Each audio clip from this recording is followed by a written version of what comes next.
180 vjet burg në total ka kërkuar prokuroria në Hog për ishkrerët e UÇK-s. Kërkesa për dënimin me nga 45 vjet për secilin prej të akuzuarve, Hashim Thoshin, Kadri Veselin, Recep Selimin dhe Jakub Krasniqin, kanë nxitur reagime të shumta në Kosovë.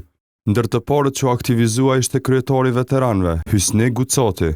Serbia është e kënaqur me prokurorët që kanë punuar kundër shtetit të Kosovës dhe vetë UÇK-s. Ndriti djali ish presidentit Hashim Thoshi ka ripërsëritur thirrjen për pjesëmarrje në marshin e 17 shkurtit, ku do të protestohet për lirimin e krerëve të UÇK-s. Ndërkaq, bashkëshortja e Recep Selimit ka theksuar se historia nuk mund të rishkruhet. Procesi gjyqësor në Hag nga kjo e hënë ka hyrë tashmë në fazën finale. Deri më 18 shkurt, palët do të paraqesin deklaratat përmbyllëse. Pas kësaj date, trupi gjykues ka 90 ditë kohë për të shpallur vendimin përfundimtar, nëse nuk kërkon afat shtesë. Hashim Thoshi, Kadri Veseli, Recep Selimi dhe Jakub Krasniqi janë deklaruar të pafajshëm ndaj të gjitha akuzave për krime lufte dhe krime kundër njerëzimit.